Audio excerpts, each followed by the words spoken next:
My name is Lusanda Vika from OR Tambo Inland, a subject advisor for agricultural sciences. Welcome to ECDOE Broadcast Studio. Our today's lesson is a continuation of what we did in the previous lesson of animal nutrition. I will be covering this topic for your full understanding. The first part now we're going to do is to recap. We talked about digestibility coefficient. I left you during the calculation of digestibility coefficient that there are two ways of calculating digestibility coefficient, where learners used to forget a minusing of kgs of water. They just take the sum to the formula where they calculate the actual digestibility coefficient.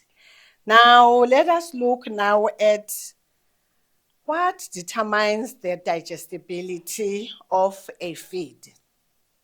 Now we have a crop which hay was produced.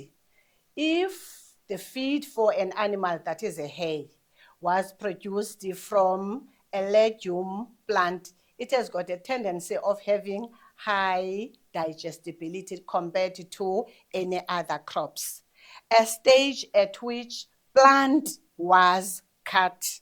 At which stage was the plant cut? If it was a young plant or an old plant, it impacts in the digestibility of a feed. For instance, old plants, they have lignin, which is hard to digest.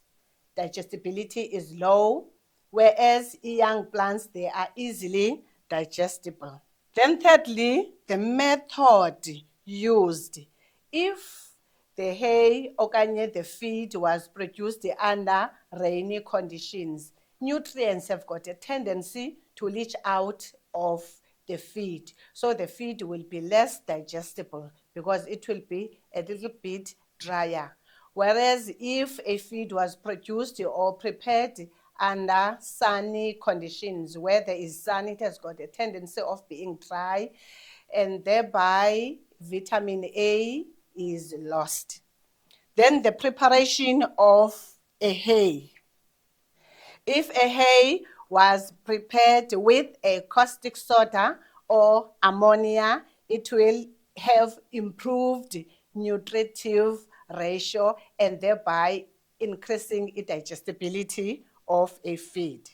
Now, two things when supplementing a feed or when supplementing a ration with non-protein nitrogen, that is the urea and the biuret. The nutritive value of a feed increases, of course, and the digestibility increases. So urea and biuret stimulates the rumen microbes, and thereby when rumen microbes are active, they do their work, they perform their work. It means the digestibility of a feed will be high. And then lastly, supplementing with molasses and protein. When a feed is supplemented by a molasses has got a tendency of giving taste. It is palatable. And animals, when they feed on palatable feed, they have got a tendency of chewing for a longer period and thereby increasing the digestibility of a feed. Now, let us look at the rumen microbes. We have long been talking about the microorganisms in the rumen microbes. Microorganisms in the rumen microbes are the bacteria and the protozoa. And we said they function together, the rumen and the reticulum, under the name reticulorumen for further digestion. And then if the feed is having more of a protein in it, the community to digest protein will be proteolytic organisms. the population of proteolytic organisms will be more in the rumen, thereby digesting more of the feed with a protein. But if a feed is having more of starch, the microorganisms in the reticular rumen will be amylolytic organisms because they are to digest the starch in the animal's feed. And also, if a feed is having more of cellulose, the microorganisms in the reticular rumen will be cellulolytic organisms for digesting the cellulose. So a farmer needs to take care of this.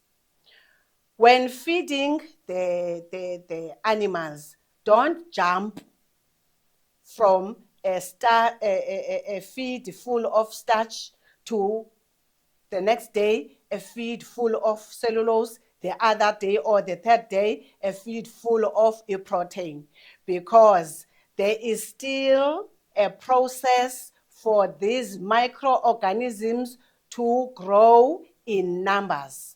There should be an enough number of the community of the amylolytic bacteria to digest the starch, proteolytic bacteria to digest a protein, and cellulitic bacteria to digest a cellulose.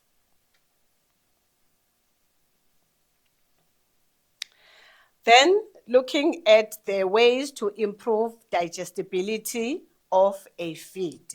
When we improve the digestibility of a feed, we do some practices for animals. Like for instance, animals, they differ from one animal to another. We grind, or we crush, or we do dry rolling, or the crushing, the grinding, the crushing, the dry rolling of the grain, and thereby increasing the digestibility of a feed. But ruminants do not like too much grounded grain. For instance, if a feed is milled, meal, too much meal in it, ruminants, they don't love such feed.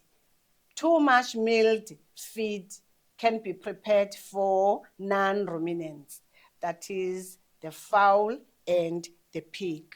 And then secondly, pelleting. Pelleting is grinding and compressing the feed. Let's say a farmer has grinded the feed and then the feed is compressed.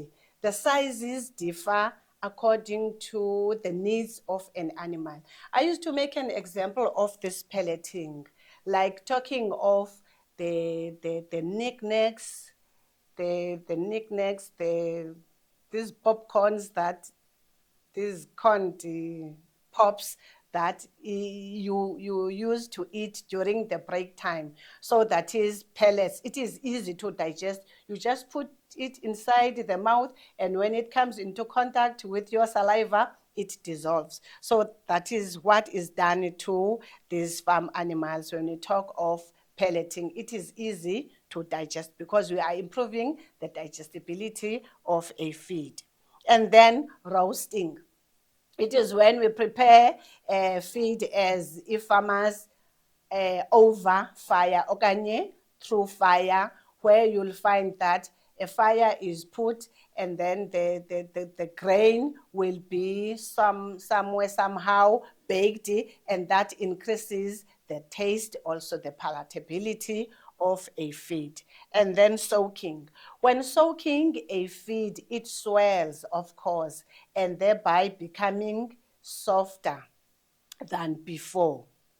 And then lastly, the popping. We know the popcorns and the micronizing. When you put maize, okay, when you put grain in fire, okay, over fire, the grain begins to pop out and thereby becoming softer and softer. So it is easy for animals to digest. So this improves the digestibility of a feed.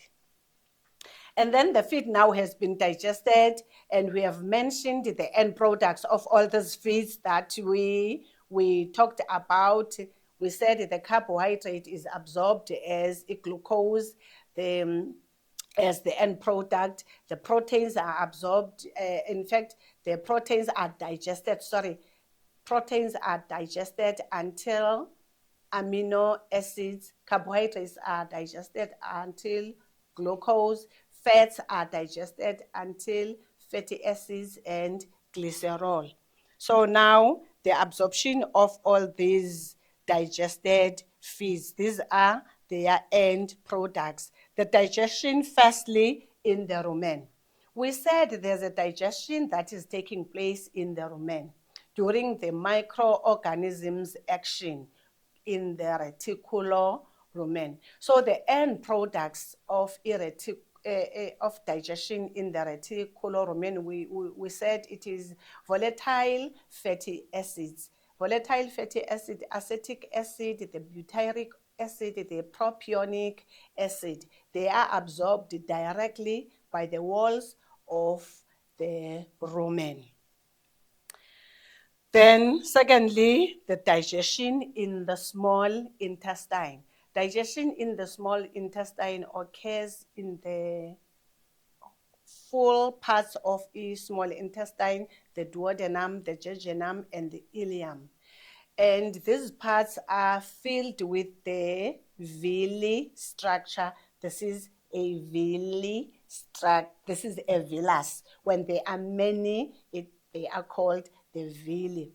So they are in the small intestine.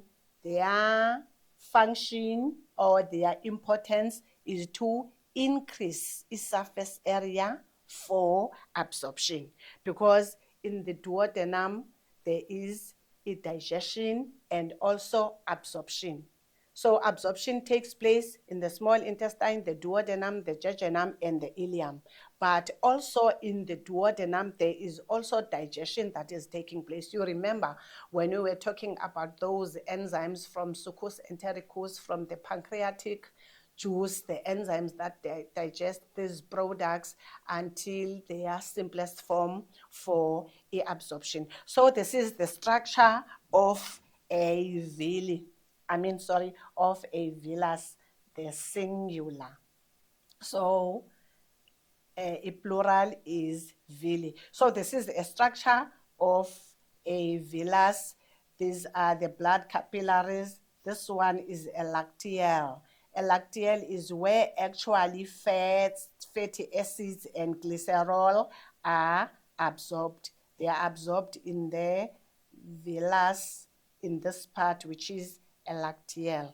And then amino acid, this is the amino acid, the end product of protein, and the monosaccharides, the end product of glucose, are absorbed directly into the bloodstream. So this is the absorption. So the whole of the small intestine has got this villi, and then also in this villi there are microvilli. So they further increase the surface area for the absorption of these end products of these digested feeds. And then the end products of vitamins and the minerals, they are absorbed in any soluble forms. Once they are soluble, they are ready to be absorbed. Now let us look at the ways on how absorption takes place. Absorption takes place in two ways. We have the passive and the active absorption. By passive absorption, absorption takes place from a region of high concentration to a region of low concentration. So in passive absorption, we have the diffusion and the osmosis. Remember, I am saying Passive absorption, molecules move from a region of high concentration, where there are many, to a region of low concentration, both the diffusion and osmosis. But the difference between the two is that with osmosis, the molecules, they move through a semi-permeable membrane. Molecules move from a region of high concentration of water, but low concentration of solute. Moving from a region of high concentration of water to low concentration of water. But the solute in these two differs. A solute is what dissolves in a solvent. So water is more and the solute is less. From a region of less solute to a region of high concentration of a solute. I think you get this well. That is with osmosis and diffusion. Molecules move from a region of high concentration to a region of low concentration, but with osmosis through a semi-permeable membrane. Okay. Now, secondly, with the active absorption. During active absorption, I love demonstrating the active absorption. Molecules move from a region of low concentration to a region of high concentration. Molecules are many where they are, are less where they are coming from. They're coming from a region of low concentration to a region of high concentration. Now, here with active absorption, there is an energy carrier that is needed to move these molecules from a region of low concentration to a region of high concentration.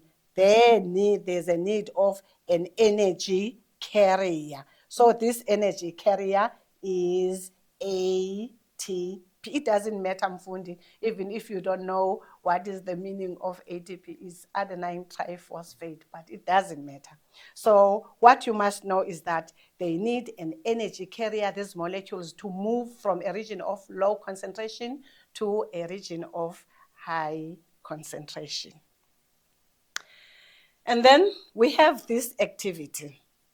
The following statements refer to adaptation features of the structure below.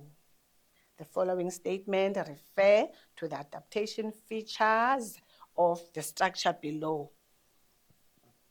This is in section A, the pattern, as you can see, Mfundi. So A, we look at the structure. This structure, Mfundi, you know that it is a villus, the one we have just talked about. So what A, part B, Roman figure 1, part B represents blood capillaries where amino acids are absorbed. B, this is the B.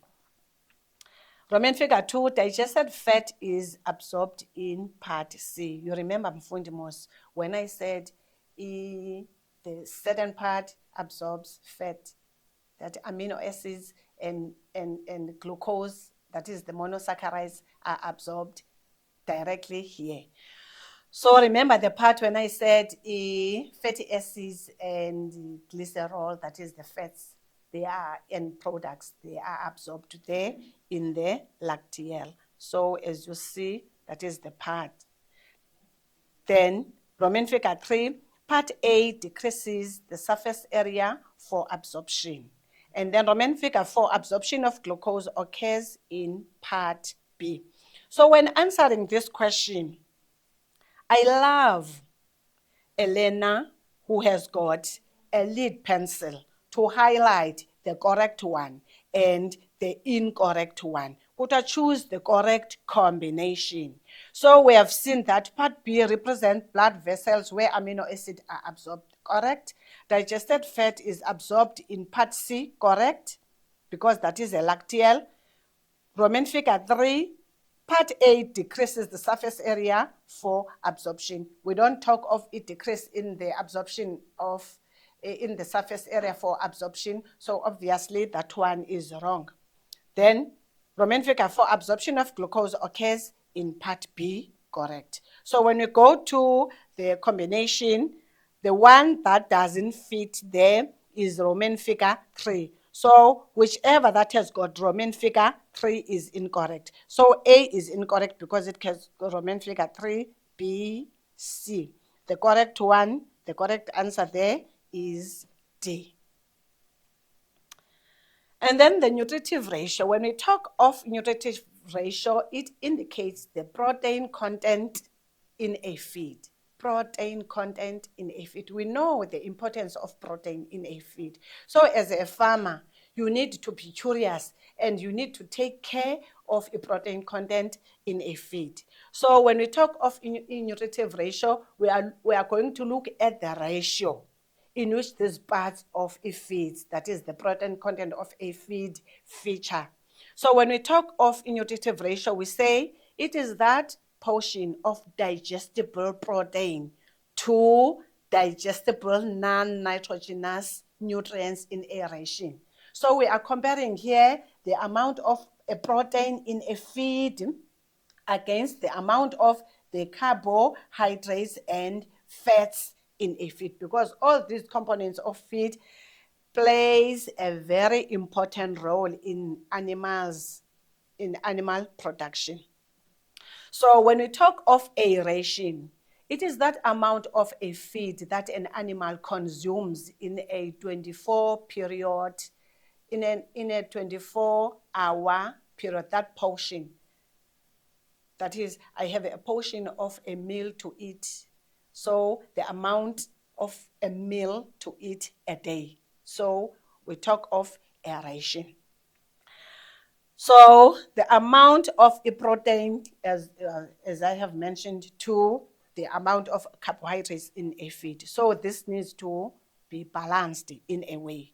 So when calculating a nutritive ratio, we at the end check if the ratio is greater than 1:6. See, that nutritive ratio is wide. If the ratio is less than 1:6, we say the nutritive ratio is narrow. When we say the nutritive ratio is wide, it means, it implies that for every one part, that is the ratio, look at the formula, for instance, first before I explain. Our formula for calculating nutritive ratio is equal to 1:2 total digestible, sorry, is two, the two formulas, ne? Let me use the second one first, because the second one is very common to use. Nutritive ratio is equal to 1:2 percentage of total digestible nutrients minus digestible protein divided by digestible protein. So that total digestible nutrients minus digestible protein is equal to digestible non-nitrogen nutrients. So this is the formula I have used there on my left side. That is why I'm saying the popular formula is the one on my right. So we normally use this one. But I love a learner who knows when you minus a digestible protein from a total digestible nutrients. Total digestible nutrients, it means it's protein, carbohydrates, and fats. Total digestible nutrients. And then you minus digestible protein. What do you get when you minus digestible protein? Obviously, you get carbohydrates and fats. Hence, we say our second formula is nutritive ratio is equal to 1:2 digestible non-nitrogen nutrients divided by digestible protein. So your answer will be in a ratio because you are calculating a nutritive ratio. You don't leave that is equal to 1:2 because at the end of the day, we want that ratio at 1:2. So at the end, your answer will be 1:2. So if your 1:2 more than 6, it means the nutritive ratio is wide, meaning that for every one part of a protein, there are other digestible non-nitrogen nutrients, which are carbohydrates and fats. So carbohydrates, we know they are for energy and work. Fats and carbohydrates are for energy and work. If the nutritive ratio is less than 1:6, say is 1:4, 1:5. So that nutritive ratio is low. It means for every one part of a digestible protein, there are other 4 or 5 parts of carbohydrates and fats, meaning the carbohydrates and fats are less. So more in this feed, there is a protein. What is it for? A protein we know is for growth, production, and reproduction. So if the nutritive ratio is narrow, it means there is more of a protein. And what does that mean? It means the feed is good for growth, production, and reproduction. But if the nutritive ratio is 1:8, it is for maintenance. Then if it is 1:10, it is for fattening of farm animals. Let me leave you there. Let's look at this calculation. Let's look at this activity. The table below shows the laboratory results of 2 feeds, feed A and feed B. The total digestible nutrients in percentage is 75, feed A, B, 80. Digestible protein, feed A, 15, feed B, 7. The nutritive ratio, feed A, 1:4. Feed B, dash. Let's go to the question. Calculate the nutritive ratio of feed B. Show all calculations, including the formula. Let's quickly calculate here, ke mfundi.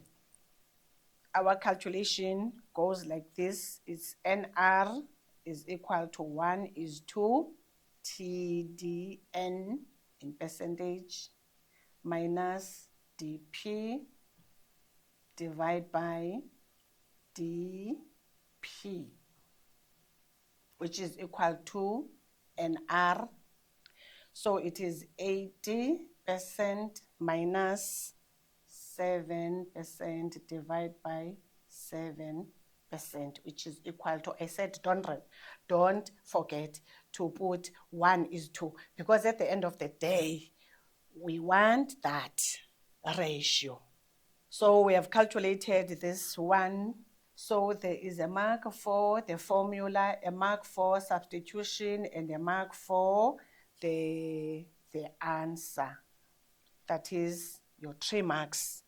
Then the following are the nutritive ratios of different feeds. Feed A, 1:4, feed B, 1:10, feed C, 1:8. Recommend the feed A, B, or C that a farmer can use in each of the following situations. So animals that are fattened, which feed must be used for this animal? So mfundi, remember, we said feed B. Lactating animals, more of a protein, it's feed A. Then animals that are maintained, for maintenance, remember, mfundi, so it is feed C. Let us continue. These are the answers we have seen. That is all for now. So we have seen the digestibility coefficient from the previous lesson. Now we continued with other calculations, the nutritive ratio, the Pearson square, the energy values of a feed. So we will continue from here to finish our calculations and continue with the lesson of animal nutrition. See you next time. Bye-bye. So now we have come to an end of our lesson. You can leave your questions on the comments. Don't forget to leave the name of your school so we give shout outs. Please share, recommend, and subscribe to our YouTube channel. Thank you for watching. See you on our next lesson on this same topic of animal nutrition. Thank you.